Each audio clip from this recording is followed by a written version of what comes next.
Welcome everyone. Today's briefing on the session of the Commission on the Status of Women. My name is Adalla Kim and I'm based in New York. I'm very pleased to welcome you in this room. We have two distinct audience groups joined by us today. First one is consultancy group. Second one is the non-governmental organization as well as other non-profit organization and public organizations. So the first group, welcome. And the initial purpose of me organizing this webinar is so that I can help you guide through the consulting work track record building process, meaning that if you aspire to be affiliated with the United Nations and their NGO network, this is a great starting point. And for you to save your time, resources, and energy, we already distilled all the application requirements into one checklist. So that will be very helpful for you. And if you have any questions along the way, feel free to reach out to us or anyone in the team.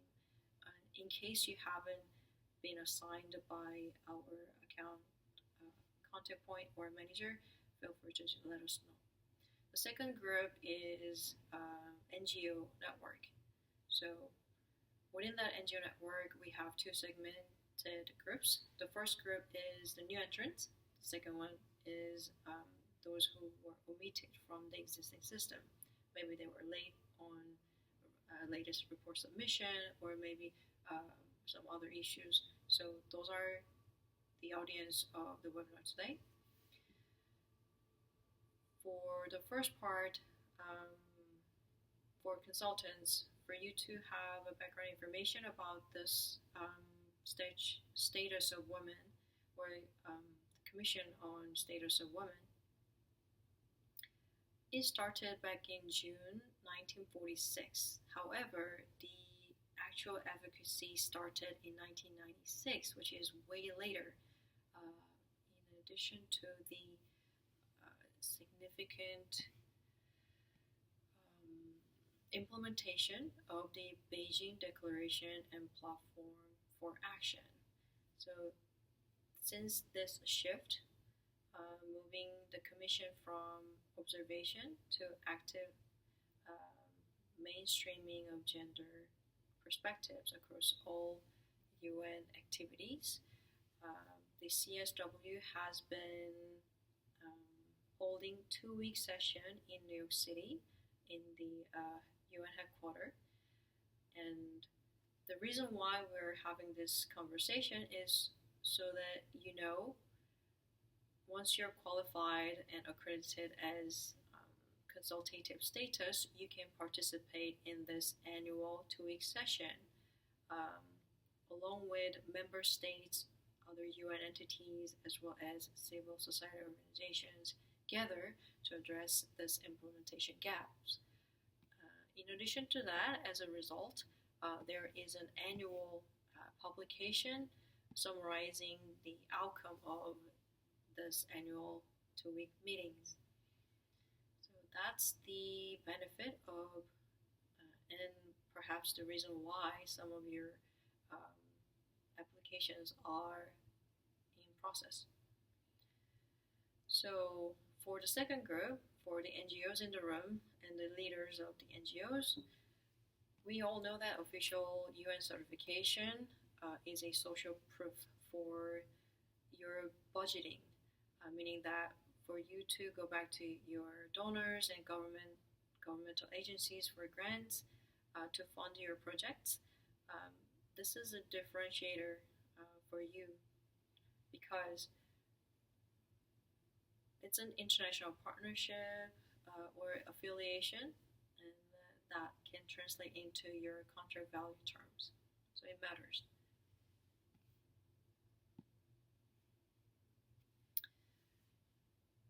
So that's the reason why we're having this webinar. And the very first mile problem, or the first step, is getting the application ready and submitted. So that's the help that we are offering here.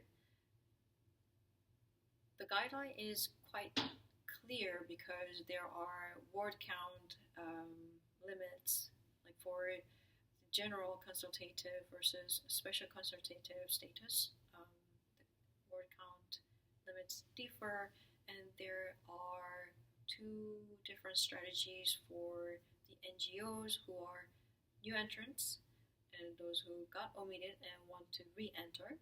So for those who want to re-enter especially, joint statement strategy can be an option. So teaming up with new entrants who already have a strong background, qualification, and ready to submit their application. In case you want us to fix the omission problem as a existing but omitted NGO status, preparing the joint statement is a good strategy for you to consider.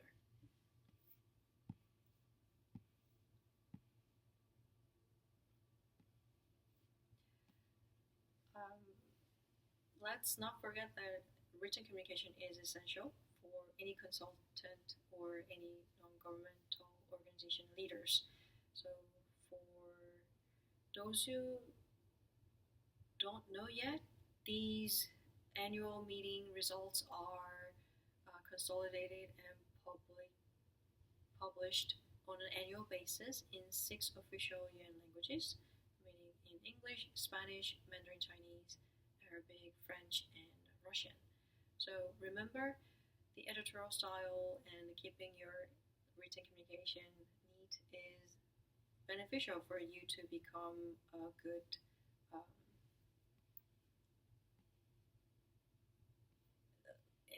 at how you justify your pedigree as the advisor in your domain expertise.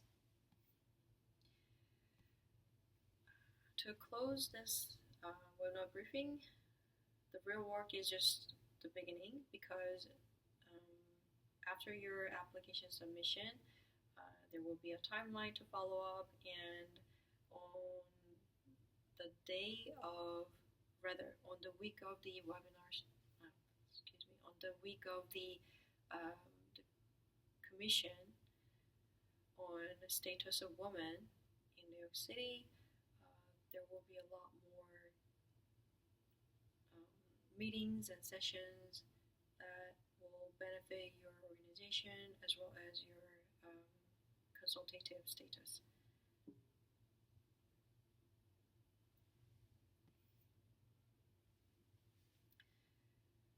As a side note, the specific operational risks that qualified NGOs or non-governmental organizations face, we have an actuarial case study offering.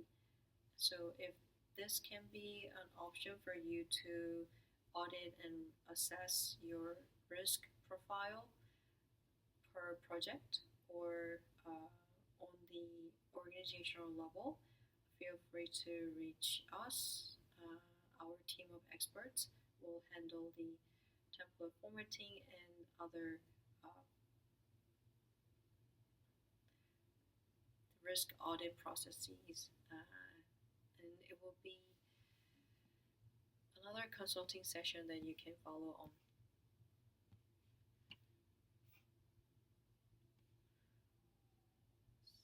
With that, let's make sure your work is done and recognized by the United Nations through this consultative status submission process. Thank you for joining us and hope to see you soon.